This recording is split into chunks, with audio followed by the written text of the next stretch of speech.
These long dog days of summer, I mean, we just made it through a heat wave. Mama was parched through this heat wave. I was hitting up Dunkin' every single day, and I will continue to probably for the rest of my days, but especially this summer. Dunkin' is helping everyone stay cool this summer with its lineup of refreshers. These drinks are packed with bold, fruity flavors and served ice cold. It's amazing. Dunkin' refreshers are the perfect afternoon pick-me-up. I like to start my morning with them personally, and then sometimes I go back for a second one because I'm just feeling crazy. They come in a variety of delicious flavors, including fan favorites mango pineapple and strawberry dragon fruit. And then for a limited time, there's black cherry and there's pink pineapple. I'm going to tell you something right now, and it's a bold claim, let me tell you, but I stand behind it. Pink pineapple will change your life. It is so good. It has me feeling like I'm sitting in a pool, resort side, just living, honey. It's so yummy. Try your favorite flavor with green tea, sparkling water, lemonade, or Dunkin's all-new limeade. I haven't tried the limeade yet, but I'm going to. Usually I get my drinks made with green tea and occasionally lemonade, but I do really like the green tea. Or if you don't want to build your own, try one of Dunkin's curated refreshers like the Cherry Lime Ricky or the Ultimate Pink Daydream. The Cherry Lime Ricky, scrumptious. I could drink like 3 of these a day. They're so freaking yummy.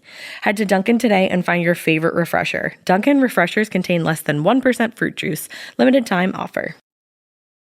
You know what's really terrifying? That unfinished college degree lurking in the background, just sitting there, waiting for you. That's where Southern New Hampshire University comes in. With flexible online degree programs, there's no commuting, no rigid schedule, and no more excuses. Plus, they have some of the lowest online tuition rates in the U.S. Visit snhu.edu/morbid to learn more before your degree becomes just another story about what could have been. Chilling crime cases are mysterious, but finding coverage shouldn't be. With the State Farm Personal Price Plan, you have options and can personalize your plan to help create an affordable price so you can get back to cracking all of life's bigger cases. Talk to a State Farm agent today to learn how you can choose to bundle and save with the Personal Price Plan. Like a good neighbor, State Farm is there. Head to statefarm.com to get a quote. Prices are based on rating plans that vary by state. Coverage options are selected by the customer. Availability, amount of discounts and savings, and eligibility vary by state.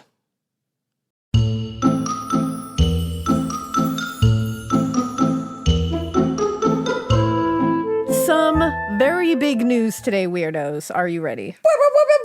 Of course I am. So 1.5 years ago, I released my very first little book baby. They call it a debut. A debut.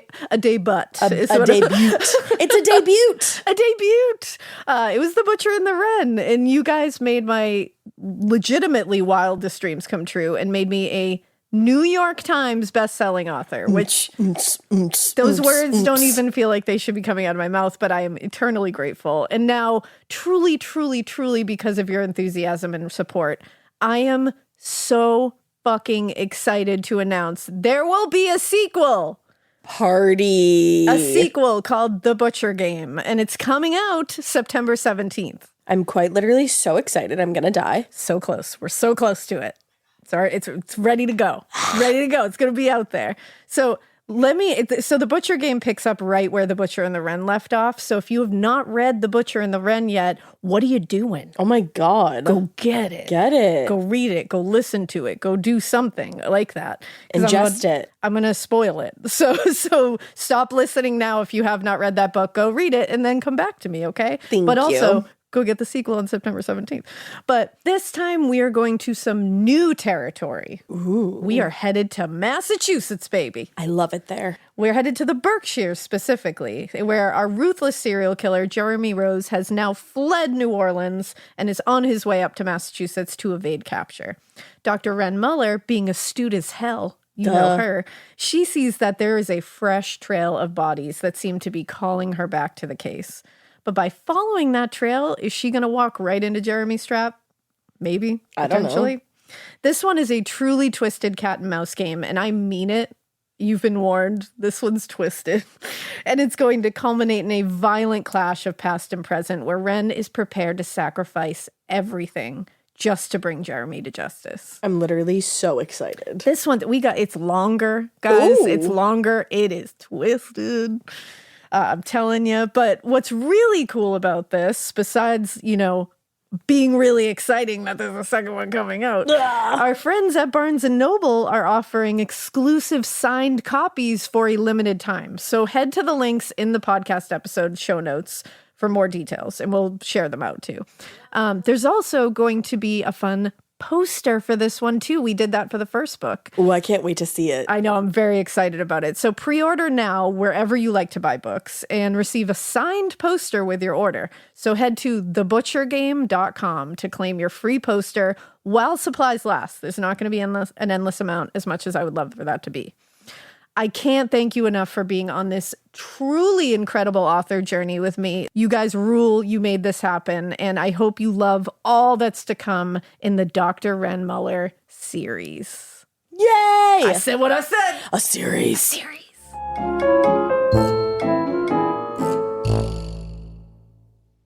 Hey, weirdos. I'm Elena. I'm Ash. And this is Morbid.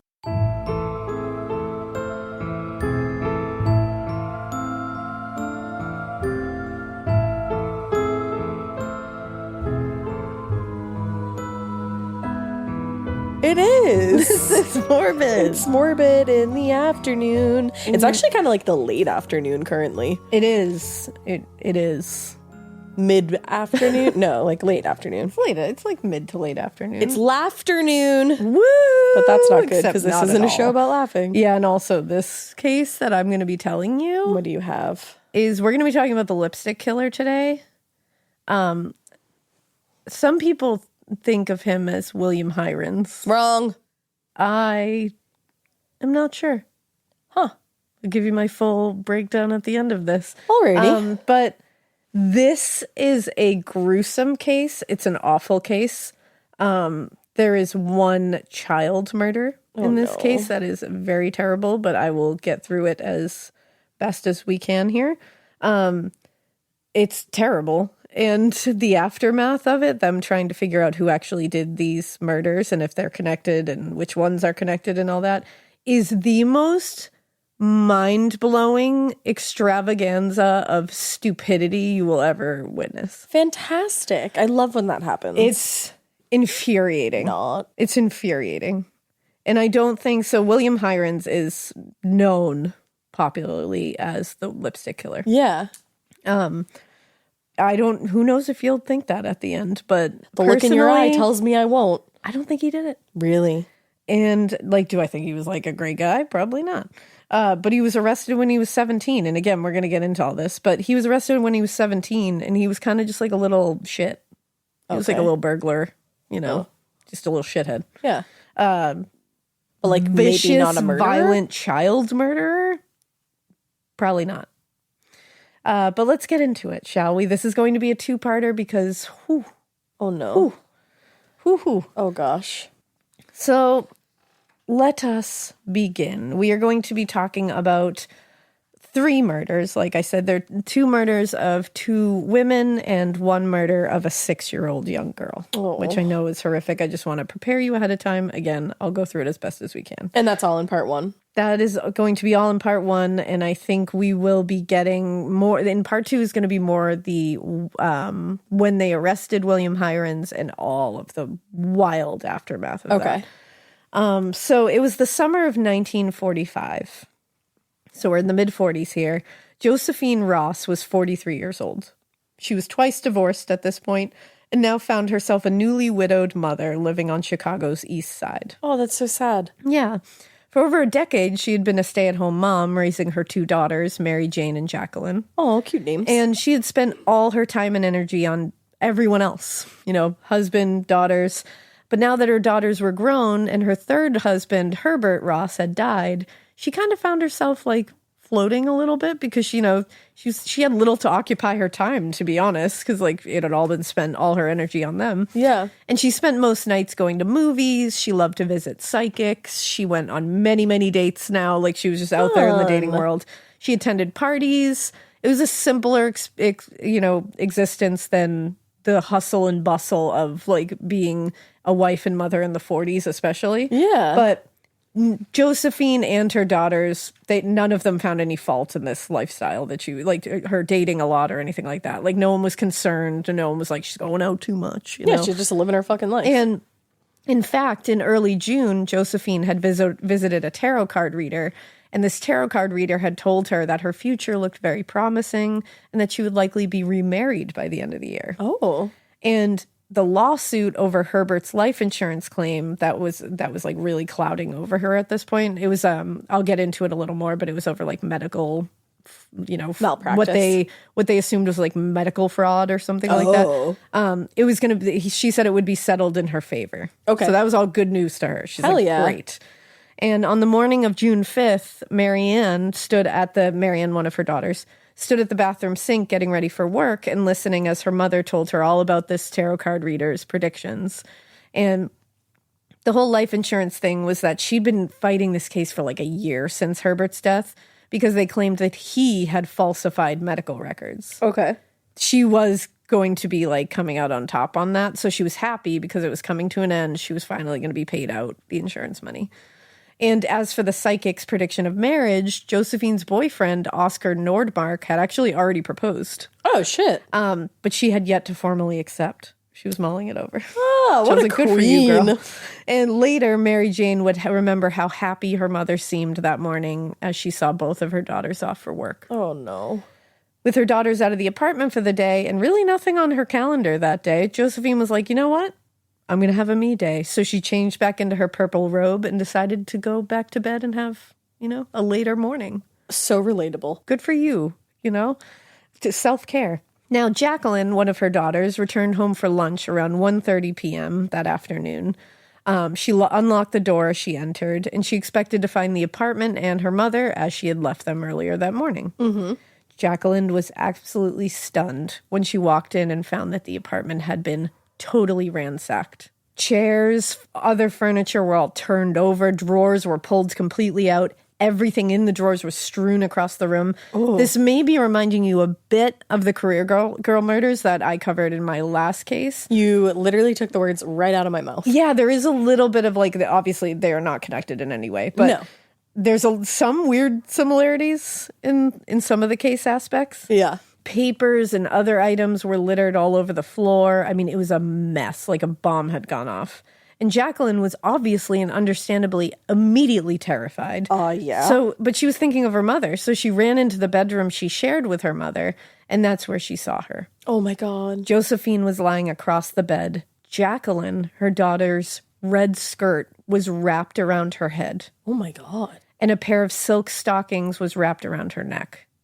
Nearly every surface around her mother's body, the bed, the floor, the walls, the drapes, soaked with blood. What? And Jacqueline knew her mother was dead. What a fucking, that sounds like something out of a horror film. There are many times in this case where you're like, this is a horror movie. Like, this can't be real life. How do you ever move on from that? Like, how do you ever recover? Exactly. Yeah. How do you ever, and it's her skirt over her head, like the daughter's skirt, like that's something about that. Just like, oh no, that's so that visual. gruesome.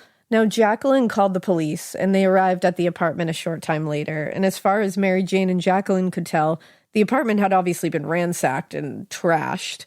But aside from a few dollars taken from Josephine's purse, nothing seemed to be missing. Just like the career girl murders. Oh, and that's so weird. Like just a couple, like what was it? Like $20 Yeah, it was from like the just a last few one? dollars. Oh, that's weird. So detectives were able to rule out robbery as the motive and logically, just like in the career girl murders, assumed the murder was personal.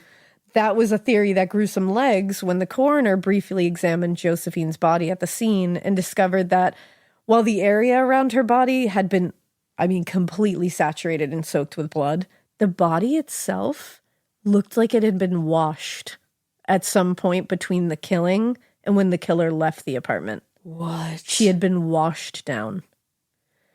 When they went to the bathroom and searched, detectives found that, yes, the bathtub was partly filled with garments and bloody water. What the fuck? Yeah.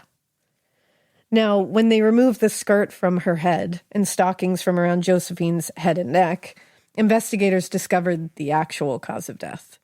In addition to severe bruising on her head and face, which indicated that she'd been hit repeatedly with a heavy object, there were deep slashes on her face and 4 knife wounds on her neck. Wow. Where the killer had stabbed her. One of them severed her jugular vein. Oh, wow. You're going to bleed a lot. Yeah. Aside from the sheer brutality of this entire thing, detectives found another piece of the puzzle that was strange and unsettling too. The killer had placed adhesive tape across the wounds on the face and neck as though they were trying to undo the damage caused by the knife. What? Like Scotch tape. Oh, I don't know. I have yet to hear anything this strange and brutal. I don't even know how to react to that. Like, literally, this seems frenzied. Yes. A frenzied killing. Yes. Because the ransacking, I assume, happened probably afterwards to stage, or to confuse or whatever. Yeah. Who knows? This seems like a very frenzied killing. I mean, stabbing in the face and neck and hitting with some object repeatedly, that's very frenzied, very aggressive, very wild, animal-esque. And then to wash her, but not the surrounding area, just her. Just her. And wash to her tape clothes up her wounds. and to tape up the wounds and then to wrap her head so not to see them. That's very telling. Yeah, and the thing is, like, immediately you want to say, and I felt this way last time when we were talking about the Career Girl murders, you want to say, this has got to be personal. It's got to be personal. Yeah. But I feel like from that case, that previous one that we just did, I don't want to say that this time. No. But this, like, you really would think so. I can understand why they went in there and said, like, this has got to be someone she knows. Of course, because, like, what else is there? Like, and remember, this is the 40s. The idea of a serial killer was not something that they understood or knew or even was brought up. And we're not even talking about it at Quantico. The idea that somebody could have just came in here with the sheer want to just terrorize and, like, mutilate this woman was just beyond the scope of, like, their thought process at the time. This also reminds me a little bit of, like, and we haven't covered him yet, but we will. The weepy-voiced killer. We have covered him. We did cover him, didn't we? Yeah. Okay, I thought so. I was going to say, did we? Because I was like, wait. And way earlier. I was going to say it was way early on. It was in the laundry room pod. Yes, now I remember. And it just reminds me of it, like how he was like, he would do that whole like weeping thing afterwards, but he was so brutal. Yeah, he was super brutal, but then would like really come down from it. But then like be sobbing and weeping about it and stuff. And it's like, this gives similar vibes of somebody who's in this frenzied state and is just like a beast monster and then immediately like shoots back into like, what have I human done? Body for a second and is like, what have I done? And just tries to take it back. No, it's so true. So along with the evidence discovered in the bathtub, investigators strongly believe Josephine's killer had been known to her and the murder was intensely personal, like you were saying. And the killer obviously immediately regretted their actions because they were looking at someone that they knew and possibly had, quote unquote, cared about at some point in their life. To be honest, like we were just saying, I can understand why they thought that. Like, that's, looking back on this part of it, you're like, yeah, I get that. Well, and I feel like the face too, like the wounds Covering that were to her face. One, like slashing the face up that much, and then two, covering the face. And the washing. It does feel personal, but I mean, people are fucking lunatics. So, and especially in the 40s, these kind of things would have been like, ding, ding, ding, this is definitely a personal murder in the 40s, because they hadn't seen all of the things that we have now seen in 2024. Yeah. And so now we know, lots of them do weird shit and like wash a body that they have no connection to other than just having brutally murdering them. So it's like, we know now that that's like needs to be considered as a possibility, that this is just a stranger who came in and is a monster and has some kind of psychological thing where he regrets it immediately and has to try to pretend it didn't happen in his own mind or something, or get the, cover her face so that she can't look at him, or he doesn't want the judgment. We've seen all these now, but in the 40s they had not. So this is just like, this has to be personal. And the whole thing of like, I feel like sometimes we feel like something is personal and then we look back on it and we're like, well, it was for the killer because this person was like this other person personified for them. Yeah, do you know like what I they mean? can be connected to another person in their life Right. that they've become a symbol as, yes, kind of thing. Exactly.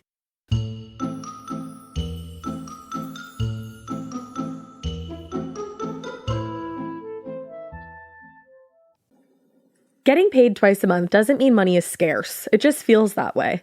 That feeling makes you do weird stuff, like putting things on a card you didn't need to. Earnin removes that feeling. With Earnin, you can access up to $150 per day of money you've already earned, plus up to $1,000 between paychecks. Standard transfers take 1 to 2 business days with no mandatory fees, and expedited transfers start at $3.99 and cap at $5.99. 5 million people are already on it, and honestly, it's wild it didn't exist sooner. Download Earnin on the App Store or Google Play, spelled like earning money without the G. Type in Morbid under podcast when you sign up. It'll really help the show. Earnin is a financial technology company, not a bank. Access limits are based on your earnings and risk factors. Standard cash outs take 1 to 2 business days with no mandatory fees. Expedited transfers available for a fee. Tips are voluntary and don't affect the service. Available in select states. Terms and restrictions apply. Visit earnin.com for full details. Every good detective needs a partner to support them on important cases. Think of a State Farm agent like your sidekick, there to help you along the way in your search for coverage. State Farm can help you choose the coverage you need, whether it's for your home, car, boat, or even RV. With so many options, it's nice knowing you have help finding what fits for you so you can get back to solving all of life's bigger cases. Go to statefarm.com or use the award-winning app to connect with a local agent and get a quote. Like a good neighbor, State Farm is there.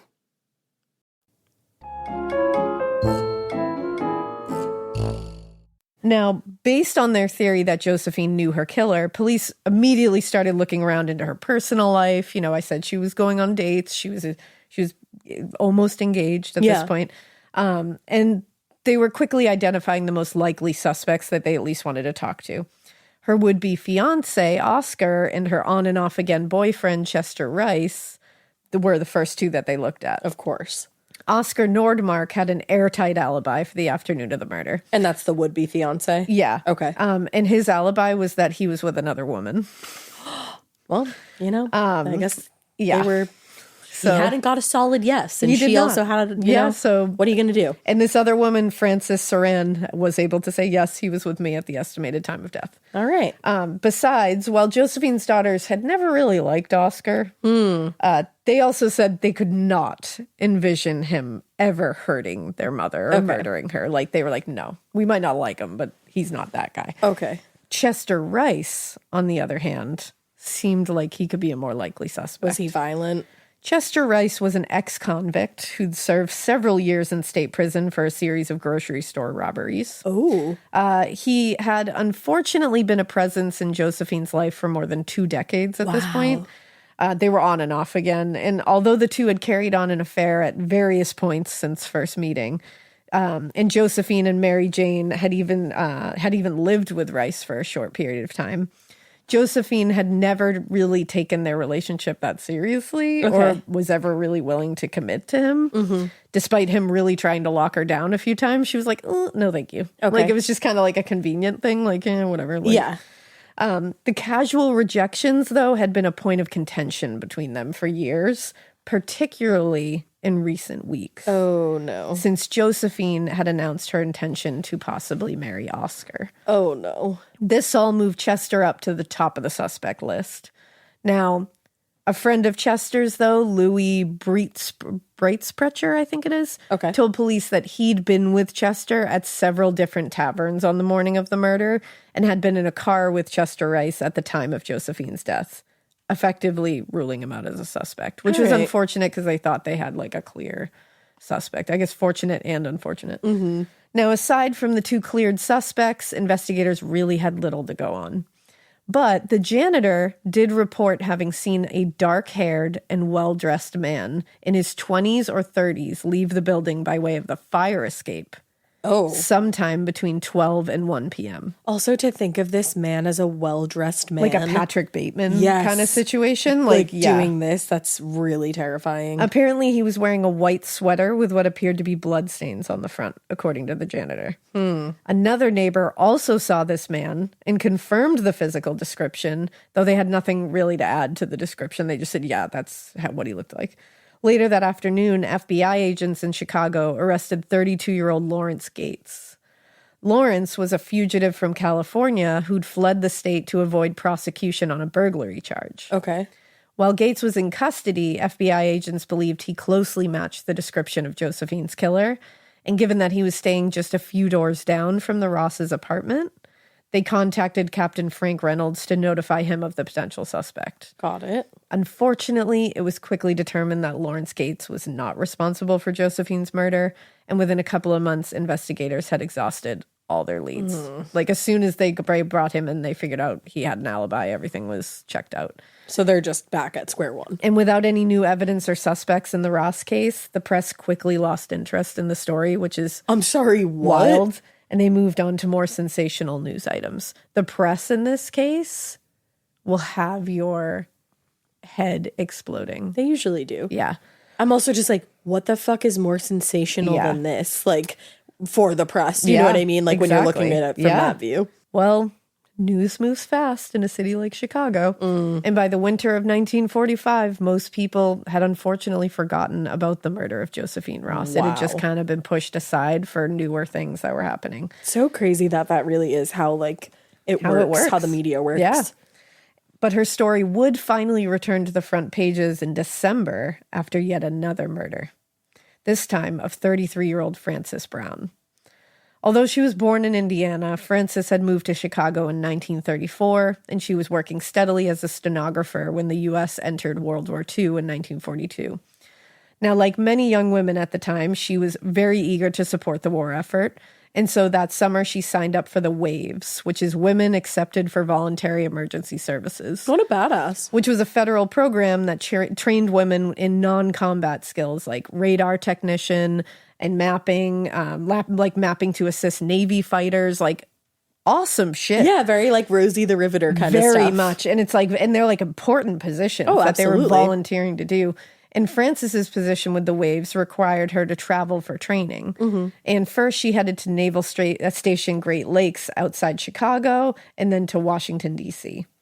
When the war ended in the fall of 1945, she returned home to Chicago and happily settled back into her old stenographer job with A.B. Dick and Company and resumed the life she'd been living before she volunteered for service. She's a badass. Like, she just 100%. literally came to Chicago, quickly got a stenographer job, and then was like, oh, we're entering the war. What the fuck can I do? Jumped in, went to training, traveled all over the place helping the war effort. That's amazing. And then once it was done, she was like, all right, I'll just go back to my stenographer job. I'm like, you're a badass. Truly. On the evening of December 10th, she returned home to the apartment she shared with her roommate, Viola Butler, around 9:30 p.m. When she got into her building, the doorman stopped her and let her know that a man had stopped by looking for her a few hours earlier, but he didn't give a name or say whether he would return. Okay. So she was like, all right. So later, the doorman would tell police that it seemed, quote, she was expecting the call. So she was like, okay. Like she knew who this person was. Okay.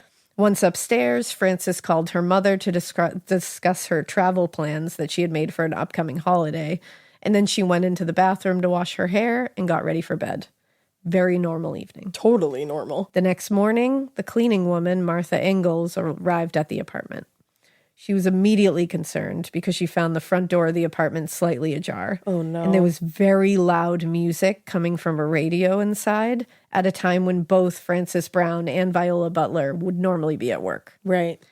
So when Ingalls went inside, she discovered the apartment was completely ransacked, just like Josephine Ross. Oh, no. There was a large trail of blood on the floor leading to the bathroom. And it looked like someone had attempted to very poorly soak up the blood with towels, like clean up. When she reached the bathroom, though, she found Frances. Oh, no. Frances's lifeless body was draped over the side of the bathtub with her head wrapped in towels and resting on the floor of the tub. Her pajama top had been removed and looped around her neck. while her bloody pajama bottoms had been pulled down and were tangled around her feet. Oh, that's so just like all of this is so gruesome. There was also a very large bread knife thrust through her neck, its point and handle protruding beneath each ear. Straight through her neck. And a bread knife? A giant, like one of those big like serrated bread knives. Those aren't even like crazy sharp either. No. You're like, what? And oh my God. through and through. Like handle under this ear, blade under this ear. Oh my God. The image that conjures up in my brain. It makes you like have to take a deep breath. I am like, that woman, Martha Engels, walking into that. You'll never be the same. Never. It's like, how do you just go back to cleaning apartments after that? That's such a fucking horrific image. And just the brute force that would have to take to drive a bread knife through somebody's like neck, through their neck. And it's like, if you're looking at this, all the similarities are here. Head Same is wrapped area, up. an apartment, ransacked, in the bathroom, the clothes used to go around the neck, tried to towels clean on up. the head, tried to clean up, but not we have really stab well. wounds to the neck again. Oh wow, It's all the same. wow. Now, panic and very likely severely traumatized by my what she was God. seeing, Martha Engels called the police, who arrived very quickly. To detectives at the scene, they thought immediately what we thought. This is very reminiscent to the Ross case, like almost to a T. Just going back for a second, it's so sad that like therapy didn't exist like I it know. exists today, because that poor woman, I'm Like, I said, how did she do after this? how do you just like nobody would have even sent her to a therapist or to talk to somebody. I'm like, oh my God. So she just had to deal with it. Wow. I can't even imagine. Like, how do you even, that's the thing. Like, I don't know how you go about this kind of thing. You always think of these people who stumble upon this stuff. Like, right. how are they doing? Like, I don't know how people go through that now, like with therapy available. And but like, then you go back more all knowledge the way. of psychology, you know? Like, Yeah. Sorry, I just had to say no, that. it's true. Because in the 40s, like, what the fuck did we know about what was going on? Yeah, it was you know, probably just, like- PTSD. What did we know about any of that stuff? That we was didn't know probably enough. something that like was just so buried. Yeah. Like she probably just buried that down and was like, I can't really ever talk about that again. Yeah, it's true. Oh my God. So detectives were like, wow, this is very reminiscent of the Josephine Ross murder. The apartment was ransacked, but nothing was stolen again. Weird. Which again, that's weird. The victim's head had been wrapped, like we said, and as though the killer didn't want to see her face and didn't want to see what she had done.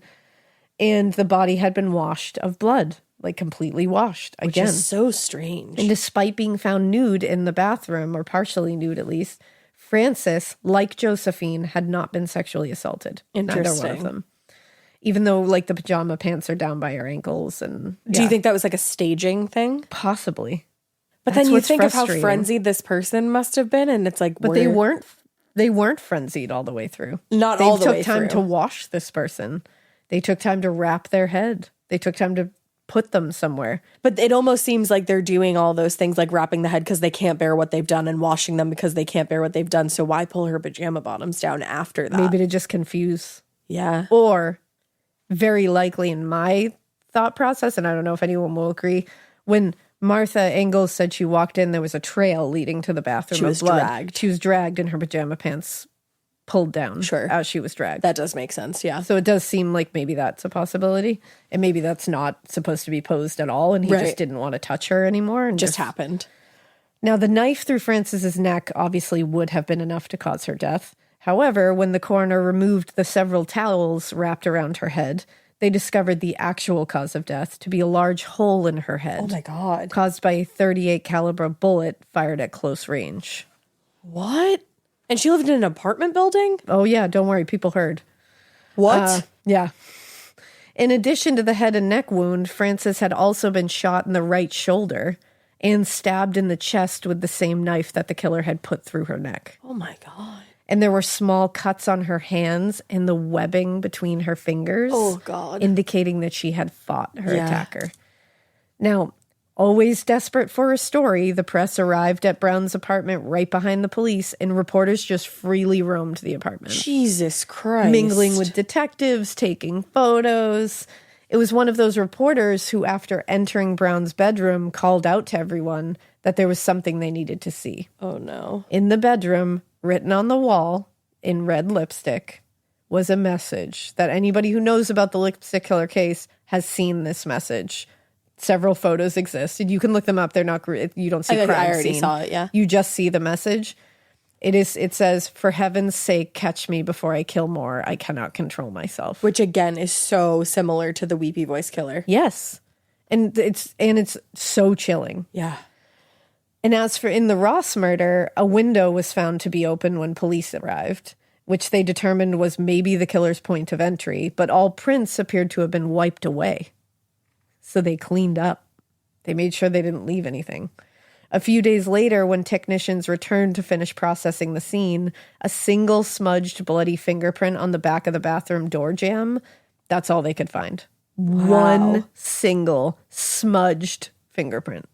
But aside from the single print, there was no additional evidence left behind. That's crazy. Now, a canvass of the neighboring apartments proved a little more fruitful. A tenant on the second floor said they heard gunshots somewhere in the night between 3 and 4 a.m. And did what about it? And the night I heard them. Are you kidding? I mean, I don't live in Chicago. I don't know how this rules, but I'm like, damn. Like, I mean, I'm sure you hear gunshots in Chicago quite often. Possibly. But you So would it's like, think that within the apartment building? that's the thing. Those have to be pretty close range that you're hearing. I would be a little concerned. Yeah. But I don't know how big this Yeah. apartment But, building like, is or anything damn. like that, but wow. you hear gunshots in your apartment, like, call someone. Definitely. Call the police. But the night clerk said he saw a man leave the building around 4 a.m. Oh, wow. The night clerk said he came down the automatic elevator at 4 a.m. He was a stranger. He fumbled at the front door, not realizing at first it was locked. He turned towards me once he left. He seemed very nervous. And the clerk described the man as being 35 to 40 years old, 5.5 feet tall, and weighing about 140 pounds, and wearing, quote, a dark overcoat and a dark hat. Okay. Now, like the investigation into the Ross murder, the Brown case was stalled almost as soon as they started. Frances had many friends, but most of them, if not all, had alibis. None of them had reason to even be upset with her. Right. So they were immediately ruled out. And investigators did find some love letters tucked away among her things. But unlike Josephine Ross, Frances's love life was pretty simple, uncomplicated. Yeah. There weren't many potential people that she was dating or, potential suitors or spurned lovers to be questioned. Sure. Simply put, there wasn't a single piece of evidence to provide even the slightest hint of who this killer was. Now, given the similarities to the Ross murder and the message sprawled on the wall in lipstick, the press seized on the story and quickly dubbed the murderer the lipstick killer. Oh, yeah. The next day at a press conference, Captain Reynolds told the press, whoever the killer was, he's a maniac and we must get him. Now, which, yeah, we agree. Mm-hmm. Interestingly, Reynolds was also clear about the fact that investigators had not ruled out the possibility that the killer could be a woman. Expanding on that possibility, Reynolds pointed out the note left on the wall having been written in lipstick and having even included the feminine phrase, "for heaven's sake." Are you kidding me? That's real. I don't know. The feminine phrase, "for heaven's sake." I feel like I've heard a lot of people say that, including men. And also, it's the 40s. Yeah. I know there's some dudes with a button-up shirt and a sweater vest on heaven's in the sake. 40s being like, "for heaven's sake." Yeah. You know that. That's not a feminine phrase. What the fuck is a feminine phrase? And it kind of feels like he's just saying because it was written in lipstick. And it's like, yeah, Like, I think I'm they sure just couldn't Frances find had a lipstick. pen. Yeah. Or Violet had lipstick. Right. Like, one of those women probably had lipstick in that apartment. I mean, I don't put anything out of the realm of possibility, obviously, anymore with everything we've heard, but nothing about this screams female killer to me. No. And they also pointed out the fact that Frances and Josephine had not been sexually assaulted either. And they were trying to say, that's why it potentially could be a woman. Yeah, that was part of the, I mean, you never know. I mean, even if it was a woman, they still, Yeah. Now, at first everybody was just kind of like, okay, sure. Why not? But now, knowing what we know after you can read about this case, it turned out that there were some romantic love letters found among Frances's belongings that were written by a woman And that might be why they were. So that's why they were pointing to saying that. that. Okay. That's what I think was They were really like, wow, how but they didn't wanna say it. scandalous. Scandalo. So dumb. Now, within days of the press conference, the theories about the killer and the motive began to fall apart. Like, that whole thing was just like, okay, that's not it. As soon as reporters began to question the possibility that the killer was a woman, Reynolds, quote, admitted that the evidence to support such a theory was purely speculative based on the phrasing of the message left behind on the wall. Yeah.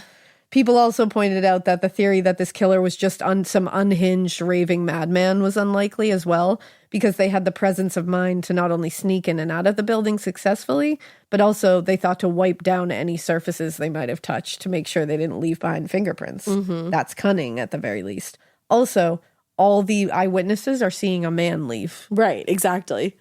The truth was, Chicago detectives had literally no idea who killed Frances Brown or why. Doesn't sound like it. But they did know, or at least strongly suspected, that the Brown case was connected to the murder of Josephine Ross 6 months earlier. Definitely. Although they didn't have the language or frame of reference at the time, investigators on the case suspected they had a serial killer operating within the city. Again, they weren't calling him that.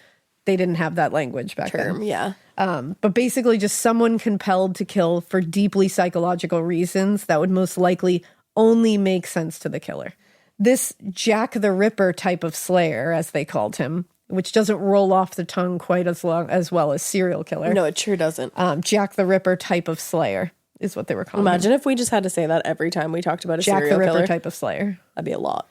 I mean, aren't there like podcasts called like serial killers? It would have to be called Jack the Ripper type slayer. Of killers? That doesn't sound as like easy to say. No.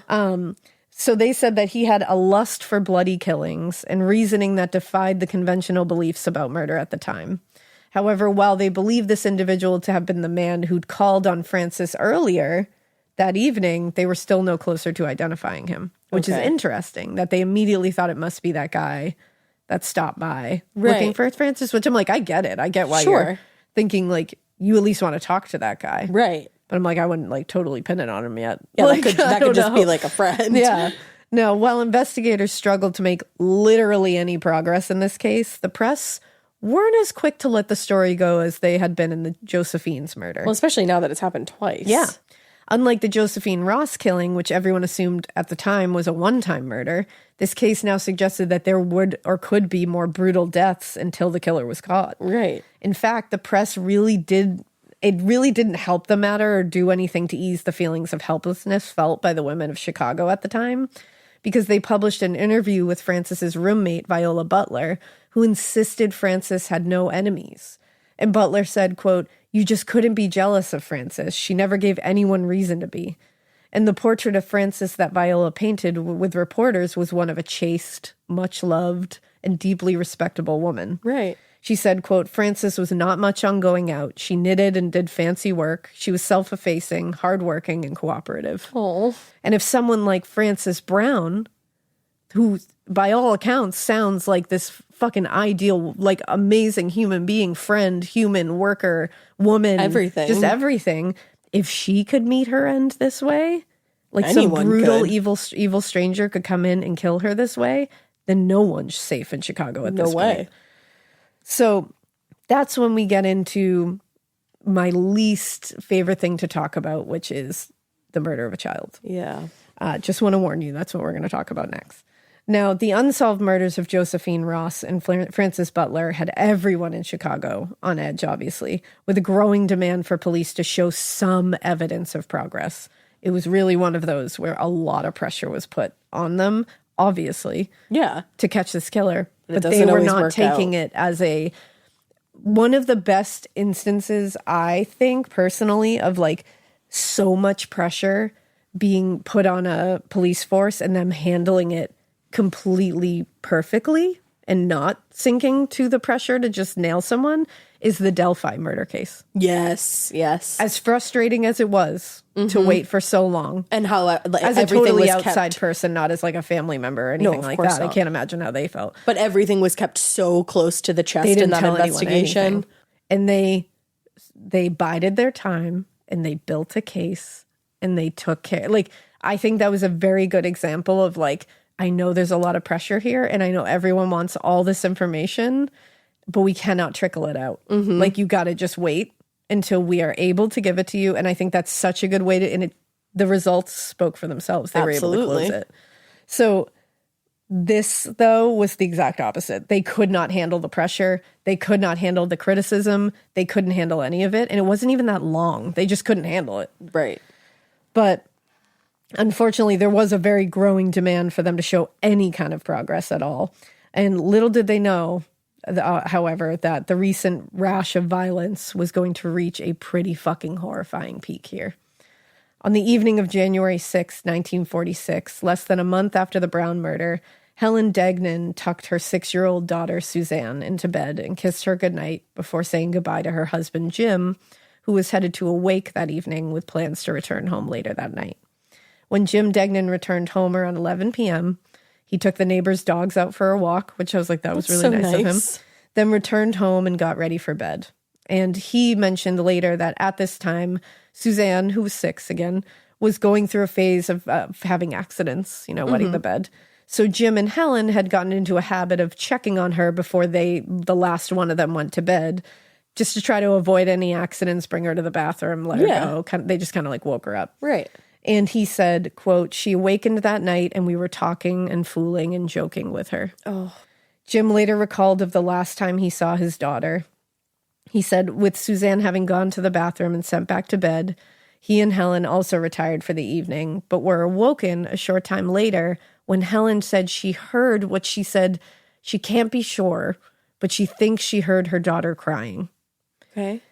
She said she didn't want to disturb her daughter's sleep. And then she kind of rationalized that it was probably just the upstairs dogs that she was hearing, because she said she was like out of it. Yeah. So she went back to sleep. Okay. It almost kind of sounds like she thought her daughter was like crying in her sleep, like having a weird dream or something. And then she was like, actually, you know what? I think they're the dogs. Like, so it why didn't even sound am I like gonna go her. wake her up?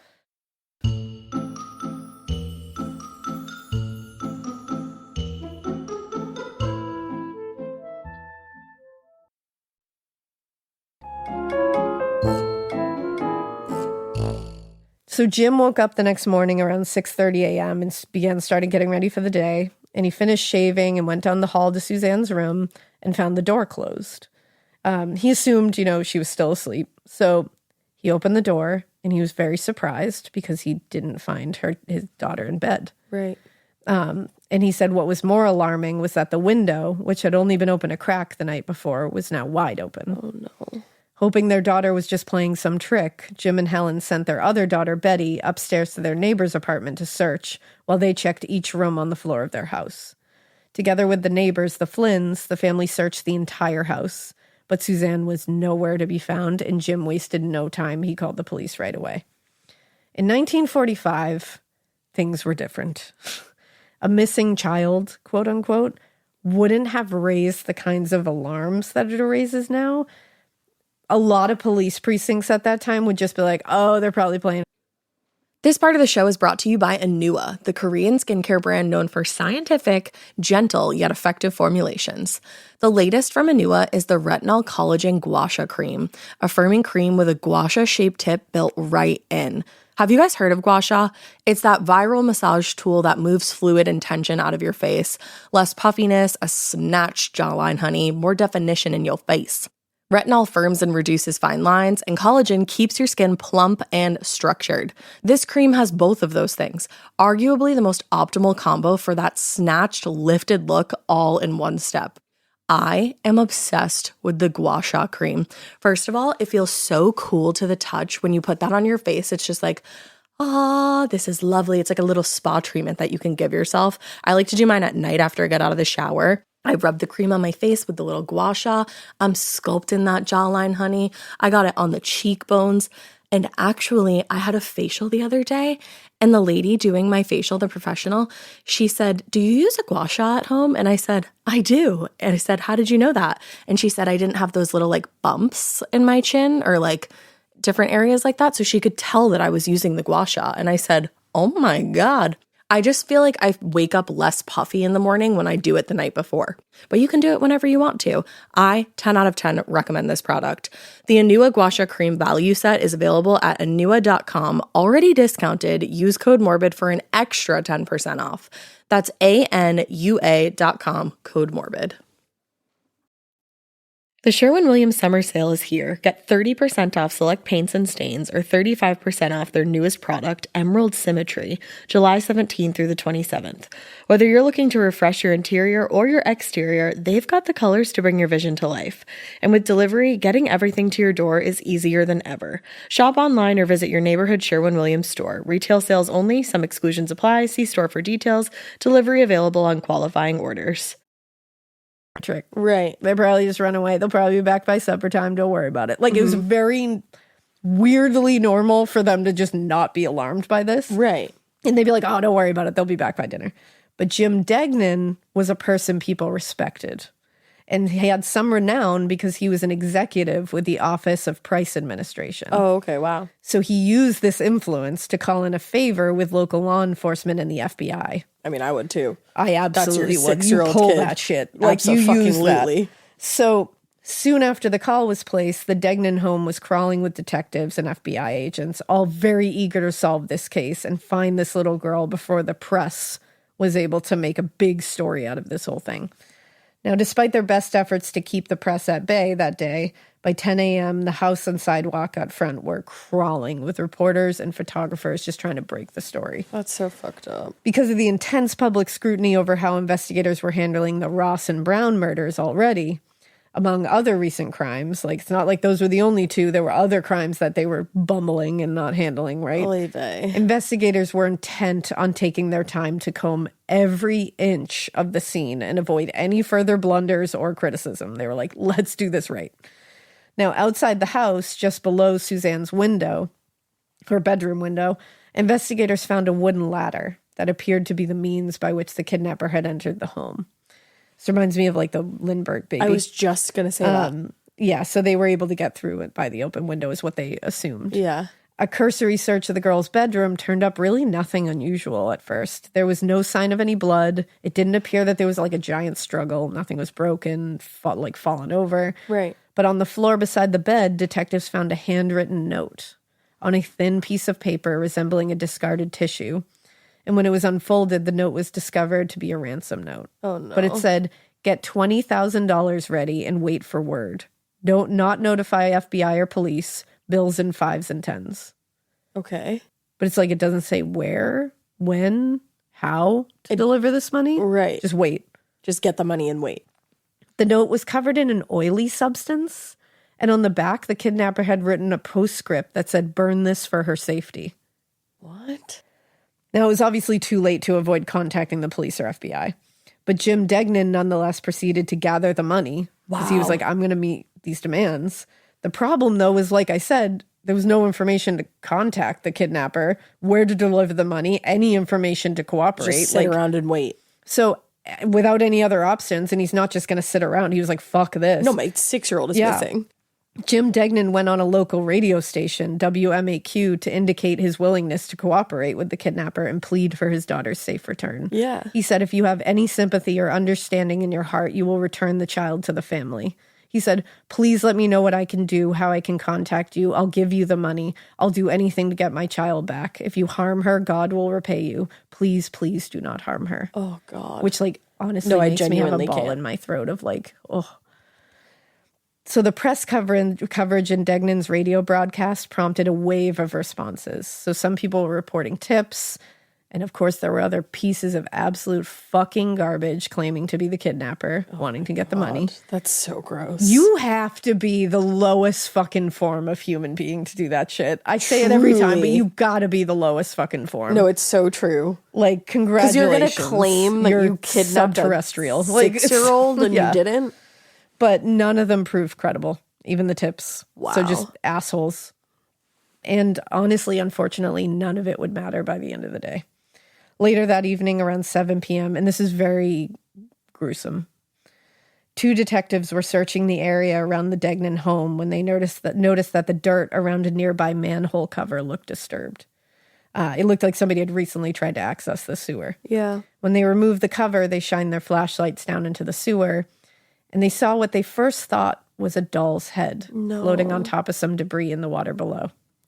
However, when they got a closer look, they realized to their abject horror that they had discovered Suzanne Degnan's severed head in a sewer. Oh my God. She was 6. Oh my God. And taken out of her bed. And they thought it was a doll's. Oh my God. It's awful. Oh, that makes me want to throw up. Just Just if because you see like a that's picture so of gruesome. Suzanne, she's just the cutest She's little so thing. cute. Investigators and volunteers combed the sewers and streets above and eventually found a ton of other dismembered body parts. Oh my God. So she had been completely dismembered, which is truly unthinkable. Like, truly unthinkable. I don't even have words. You I don't even also- have words.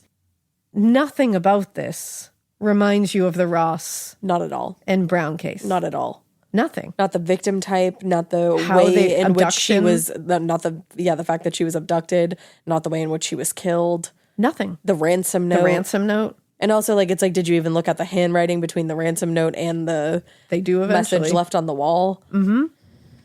Now, Oh my God. yeah, it's, Oh my God, that poor Yeah. family. I can't even fathom. That's your Like, 6-year-old. and for the parents to be like, oh yeah, like we woke her up around, a little after 11 Just to take her to the as bathroom. usual. We were joking with her, laughing, having a great time. And you had no idea that Put was her gonna be back the to last bed, time gave you her a ever saw kiss. her. Like, Oh, that's gut and wrenching. you're just putting her in her bed, in your home. You're supposed to be safe there. Her bed is supposed to be safe. And like you live in an apartment building, you never suspect that And up. They had to use a ladder. Exactly. I Yeah. was just gonna say. Oh God. So the discovery that Suzanne Degnan had been murdered was obviously the worst possible outcome imaginable to everyone, Yeah. and including investigators, for very obvious reasons, obviously, but also because it gave the press another sensational story that would quickly, they were going to tie it back to like, even with us, like even just using their failure to solve the case, Right. tying it back to Ross and Brown murders. Sure. That, like, even if there was no similarities, they were going to be like, see, they can't do anything. Yeah. And in fact, this is what's so frustrating, is at first, it's like the press didn't even give investigators time to do good police work. No. And it's like, yeah, the police should have, and investigators should have been able to handle the pressure And just ignored and should have it. been able to just put their nose to the grindstone and do good police work Of and course. catch the actual people. 100%, that's on them. Mm-hmm. But the press has to take a little bit of this brunt here for putting a shit ton of undue pressure on them and not allowing them to solve these cases. Exactly. They're both equal parts of this shit To blame. recipe, Yeah. where no one gets any justice. So, in fact, the next morning, the gruesome, horrific discovery dominated the headlines of all 5 major Chicago papers, with each giving a very detailed account of the discovery, Oh wow. referring to the murder as, quote, even too horrible for a maniac, and referring to the killer as, quote, the mad butcher of Kenmore Avenue, among other things. Whether they were simply doing their duty by reporting the news, which of course we can all say, like, an informed public is a good thing. Sure. Or whether they were riling up the public with sensational coverage of the awful case, which is also what was happening. Yeah. The reporting elicited a remarkable response.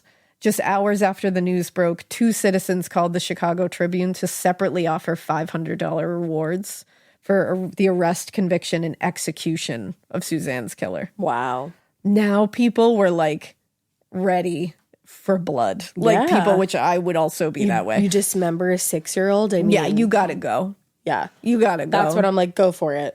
You gotta go. Yeah. Like, I'm going to turn my back, but you gotta go. Like, exactly. Whoever did this to Suzanne Degnan, on site. Now, immediately, I would be thinking this is a totally unrelated case, though. Like, that's the thing. 100%. Like, nothing about this is related. Not one thing. Totally outside of them. But as far as the Chicago police and administration were concerned, the brutal, seemingly ritualistic murders of Josephine Ross and Frances Brown were bad enough, obviously, but the kidnapping and murder of a child whose dismembered body was then dumped in the sewer raised public alarm to new heights, whether they were connected or not. Oh, definitely. Like, it was just like, You can't argue people that. are going to throw this all at us together. And anticipating a major public outcry and demand that the killer be brought to justice immediately, investigators and patrol officers fanned right out across the neighborhood searching for any clues they could, which is good at first. The most compelling lead at the time was that, and this just like hurts my heart, was that coal dust had been discovered on the bottoms of Suzanne's feet. Oh, Her little, like, bare feet. yeah. Leading detectives to assume she'd at least been in, if not been killed in, one of the cellars in the neighborhood. Oh, because that's where you will God. find coal dust. Oh, God. Taken out of her bed in the middle of the night and killed in No, a I cellar. can't. Like, No, I genuinely can't. this doesn't. It doesn't get My worse. brain can't. I can't even assuming her abductor had been known to her and lived nearby. That's what they were going off of because. Who else climbs into a child's window at night and takes they were them out of assuming their that bed? there had to, and they didn't seem like there was a huge struggle, and like they knew where the bedroom was. It seemed like, or like they Right, it because just there seemed was like there another- was some familiarity, Right, because she had a sister too. Like, She did, so it seems like there was a little familiar. I understand why they were going off of that. yeah. Officers began a house-to-house search of the coal cellars in the houses around the Degnan house. Oh, that's just so sad. Oh, it's awful. It's awful. Horrible. And in the basement of a house on Winthrop Street, just one block from the Degnan house, investigators found what they believed to be, quote, the murder room. Really? Now, among the discoveries made in this particular basement were 4 large tubs, bloodstains on the coal bin, a bloody pushcart, and several lockers that held residents' belongings, one of which had been broken open and had contained a hacksaw and several garment bags that matched those in which the body parts had been wrapped. In a floor drain, investigators also found pieces of flesh and strands of blonde hair that matched Suzanne's. Oh, God. This gets worse and worse. Yeah. Oh, my and God. this is me giving you as not detailed of an overview as I can. Now, obviously certain that they had found the scene of the murder, detectives sent for the building superintendent because this is a building, so this is a shared space. Yeah. Those lockers that they found those things in are residence lockers where like everyone puts stuff. Yeah. So finding this, great. But now you have to talk to everyone in now- this building. And who had access here? It might not even just be tenants who had access here. Yeah, it could be workers. So- it could be anybody. They sent for the building superintendent, Hector Verberg, a Belgian immigrant widely known and well-liked around the neighborhood. Okay. Hector said that he knew Suzanne only by sight, and he'd ever only spoken to her just to say maybe hello, but he did say, I'm friendly with all the neighborhood children, and he would often find and fix toys for the ones whose families couldn't afford to buy them toys. Wow, so he's literally like the neighborhood Santa Claus. Yeah, he would literally like find toys, fix them up, and hand them out to kids who couldn't afford them. Wow. When asked about how someone could have accessed the basement, Hector said, I don't know anything about it. Anybody could get in.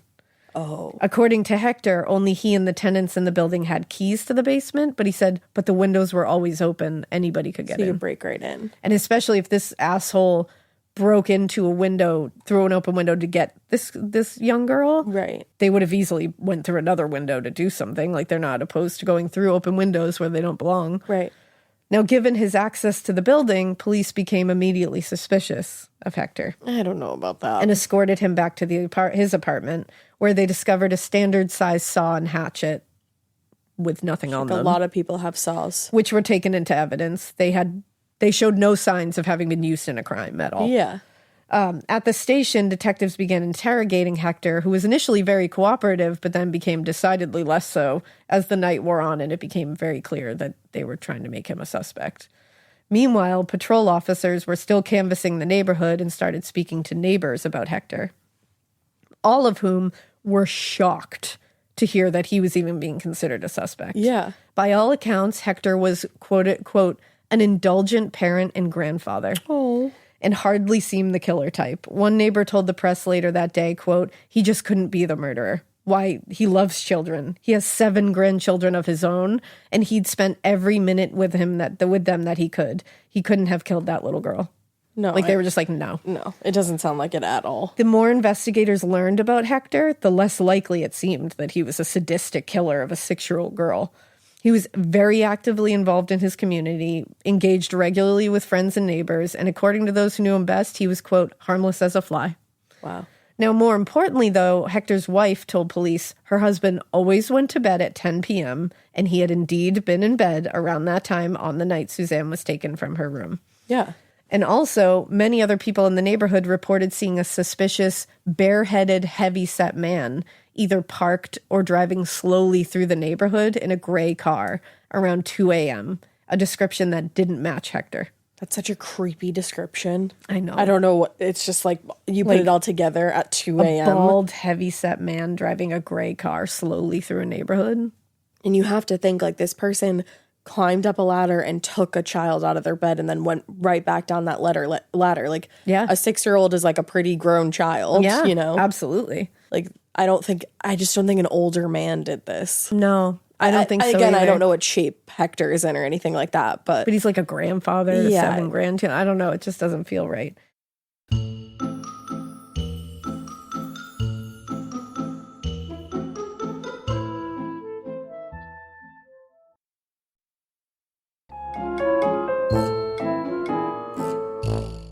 Now, but then you hear that description and you're Yeah. like, I feel like that could be him. Yeah, it seems a little right. Now, a coroner's inquest was held on January 9th, where it was established that Suzanne's cause of death had been strangulation. Wow. And the disarticulation had been done with a large, sharp knife post-mortem. It had not been done by a hacksaw or a hatchet, which are the two things that were taken from Hector's house. Mm-hmm. The coroner told the press, quote, "It was a very clean job with absolutely no signs of hacking, as would be evident if a dull instrument was used." Also, several medical experts testified at the inquest, saying the killer was definitely someone that was familiar with anatomy and demonstrated expertise that one might have if they were a butcher or a hunter.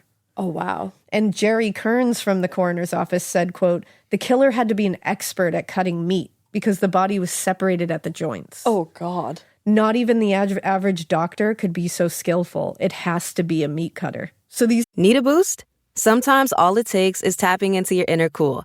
Icebreaker's gum helps you unleash the confidence within. Each chew releases a rush of icy flavor powered by cooling flavor crystals, sending a wave of refreshment to reinvigorate all your senses. Icebreaker's convenient pack fits everywhere, from car cup holders to backpack pockets, so you can find your cool wherever you go.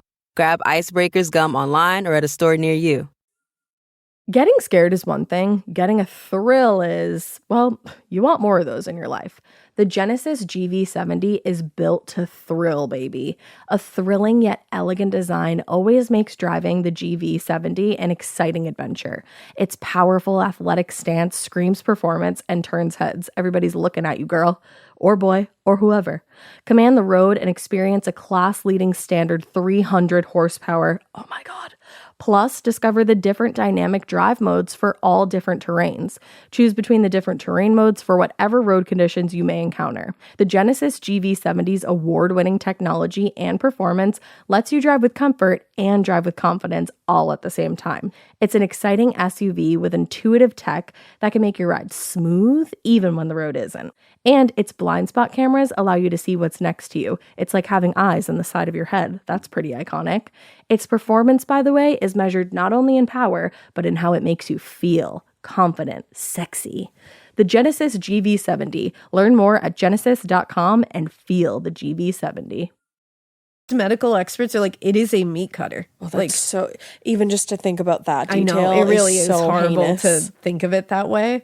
Oh, God. This is a lot. I know. That's why I had to separate this into two parts, because Yeah, even though no, the I'm second glad part you is did. mostly about, what happened in the investigation, it's like, this is a lot. I'm like freaking out over here. Now, despite the evidence pointing very much away from Hector, detectives remained solely focused on him as their prime suspect. After interviewing with all no those people, evidence. and to he say- has a He's not a alibi. butcher.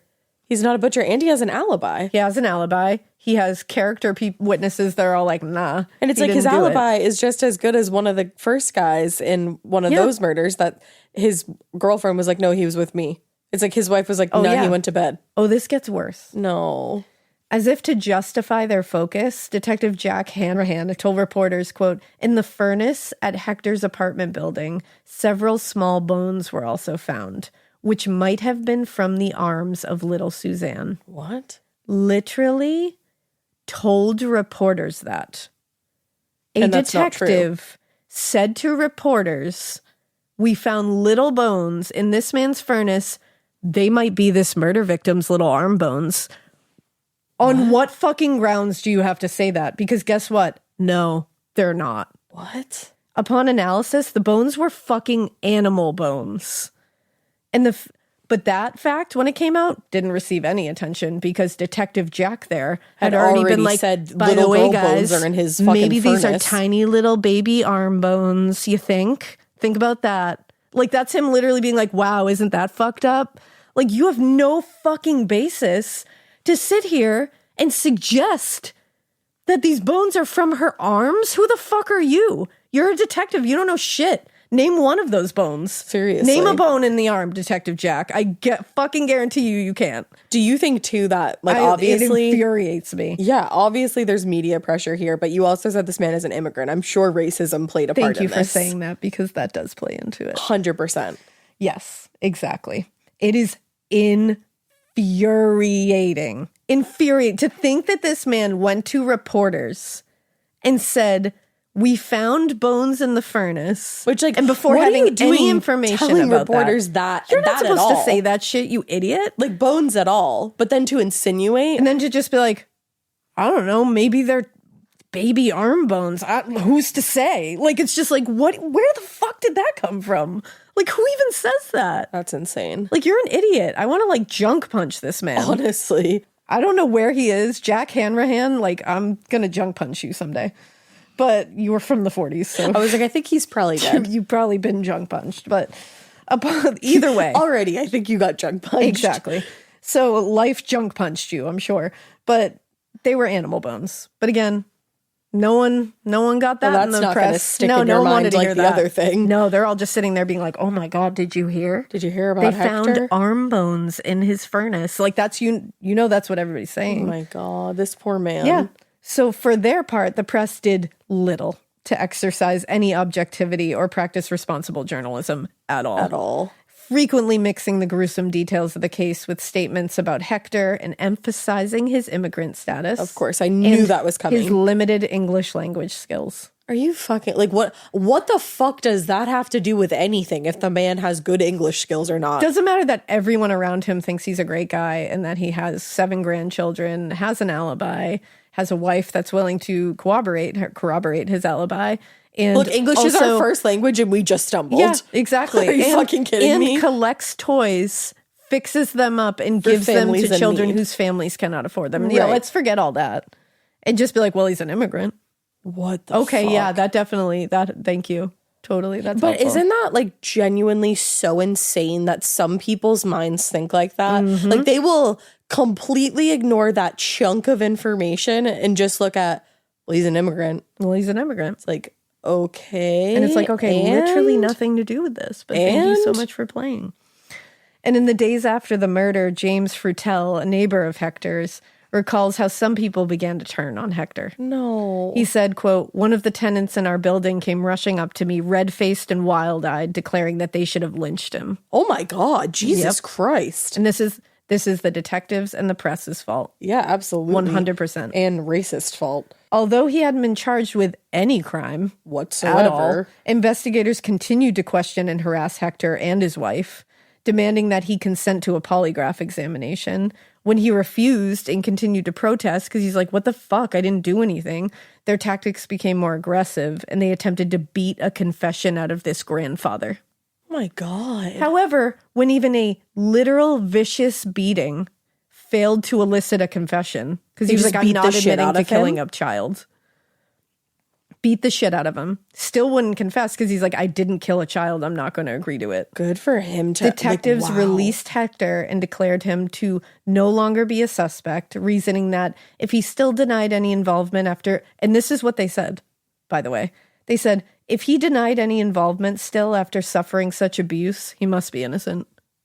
That's what the detectives So they were said? literally like, after we like fucked him up, if he didn't say anything, I guess he's innocent. Oh my God. And it's like, cool. Wow, what great police work. The trauma just inflicted on this man. And then you send him back into a community that you've now tainted. Oh, and it gets worse. No, how? So James Frutel, that neighbor, later told reporters, quote, I heard what they did to Hector. He had a shoulder separated that left him permanently disabled. Are you fucking kidding me? Following his release from custody, he went straight to the hospital for treatment for his injuries that they inflicted upon him, where he told a nurse, and this is a quote, No, I don't even want to know. "Oh, they hanged me up. They blindfolded me. I can't put up my arms. They are so sore. They had handcuffs on me for hours and hours. They threw me in a cell and blindfolded me. They handcuffed my hands behind my back and pulled me up on bars until my toes touched the floor. I didn't eat. I go right to the hospital. Oh, I am so sick. Anymore, and I would have confessed to anything." So what you're saying is that they tortured this man like fucking medieval style. Medieval style. And even he said, so he went through all that and still was like, I did not kill this little girl. Like, I'm not admitting to it. But even he said, anymore, and I would have confessed to anything. And that's what they were aiming for. They didn't want to catch who actually stole this baby out of their bed in the middle of the fucking night, strangled her in a dank basement, and dismembered her and threw her body parts into a fucking sewer. They just wanted everybody to stop being mean to them. By wrongfully detaining, beating, and trying to, they were going to, like, this guy was going to go to death. Kill him, yeah. Like, that guy was going to get the death penalty. And He it's was like, they either were going to going kill to- this grandfather. He was either going to get the death penalty or any of those treatments to an elderly man could have Yeah. killed him. And this should tell you That made, like, I'm like how nauseous. much they care about actually closing the case with the real person who did it and how much they care about just having someone get the Take fall. the fall for so it. that everybody stops being mean to them. I'm like, are we nearing the end of part 1? Because this has truly been the most. We are nearing the end. So Holy shit. the Chicago Police Department denied that any abuse had occurred, of course.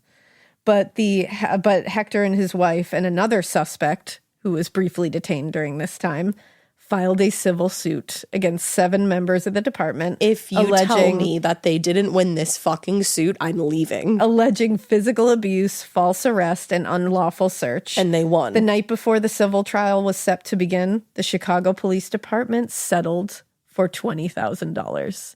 So bada boop, you know exactly what that means. That's called hush money. That's called, yep, we did it. Now shut the fuck up. $20,000. Obviously, I know that was like a lot more back then, and it's $20,000. But he deserves still a billions lot. of dollars for what happened But to that's him. split amongst 2 people, first Yeah. of all. And they medieval tortured this man. Are Yep. you fucking kidding me? Now, the flagrant abuse of suspects and reckless release of information to the press, because they were just leaking everything, reflected the absolute desperation and frustration by the investigators as the public outcry grew louder. The Ross and Brown murders had been horrible and terrified the women of Chicago, but the murder of Suzanne Degnan not only intensified local outrage, but it also made the story national interest at this point. Yeah. Under increasing pressure to solve the case, detectives began speculating and grasping at literally anything that even remotely resembled a clue to make it appear as though they were making headway in the case. Good police work. Yikes. When the Hector Verberg theory fell through, they began theorizing that at 74 pounds, Suzanne would have been too heavy for one person to carry. So there must have been 2 kidnappers now. So that's after they beat the shit out of an Yeah. old man. They said, actually, now that I think about They're it. like, oops, I guess there's 2. And not this grandfather who we just beat near his death. Is so dark. Now, in the meantime, they continued arresting and questioning various suspects, including a man recently released from a psychiatric hospital and a local black man who was subjected to a polygraph exam but was ruled out when he passed the test. They also had like no evidence to arrest him, which Yeah, this police Shouldn't be force is shocking. racist as fuck. despite their best efforts and Quote, a unquote. massive amount of resources directed at the investigation, because there was so many resources. That's the other really sad thing about that is they had all the resources. Yeah. And they were using them very poorly. After spending 5 months chasing down more than 3,000 tips, conducting over 300 interviews, performing 170 polygraph examinations, detectives were no closer to finding who killed Suzanne Degnan. And completely out of leads at this point, and with no suspects to question, investigators were desperate for any opportunity to close the case, even if the opportunity really wasn't a good fit. And that's where we're going to end for part 1. That has truly been one of the most gruesome stories I think you've ever told. Yeah. Obviously so important to tell, like, no matter what, because it's a terrifying one. Holy shit. But the fact that at the end of this, I have the feeling in my gut, based on like your looks when you say certain things, that justice is absolutely not going to get served here. I'm so irate. Yeah, it's right a hard now. one. Like, this is wow. I need you to cover a case where people don't get brutalized. Yeah, I'll try to give you. I think I said last time I was going to do some kind of palate cleanser. Sorry. That's okay. I mean, it's morbid, so I'll do something. People are expecting it. I'll do something a little haunted. Haunted. We need a haunted. I'll give you a this. haunted for my next one. I'll take a moment after part 2. That is. Yeah. No, but the way you put this together is interesting and compelling. What's fascinating, and like Dave said this too, we went into this thinking one thing, and I had no idea really the ins and outs of this, like the politics of this and everything that ended up shaking out in the wash. Yeah. You're like, oh, I thought I knew who the lipstick killer was. And you don't. Yeah. And I don't. Maybe I do, but I thought I knew someone else as the lipstick killer. Okay.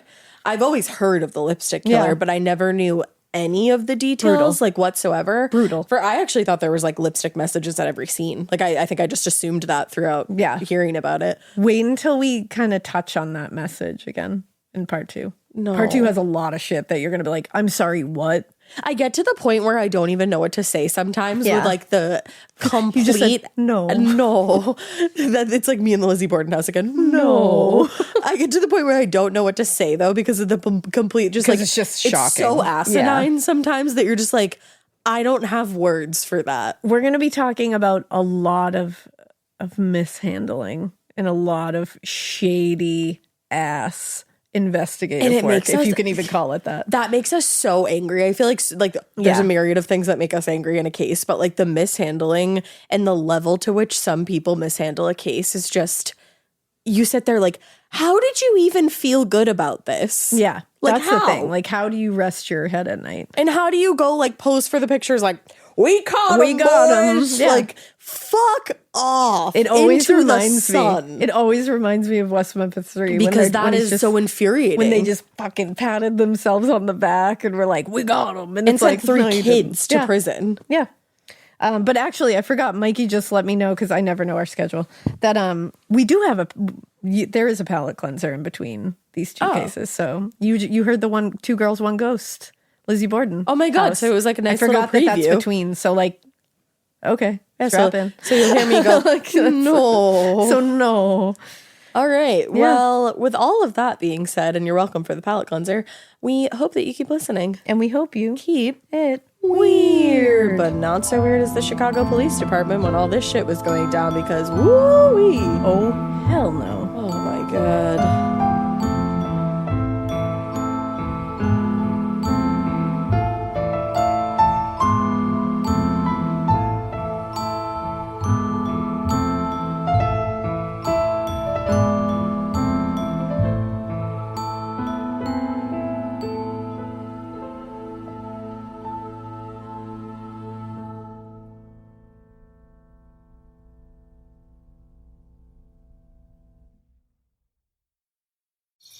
Traditional home security only alerts you after a break-in, and that's too late. Simply Safe is changing that. Stop. This is Simply Safe. Police are on the way.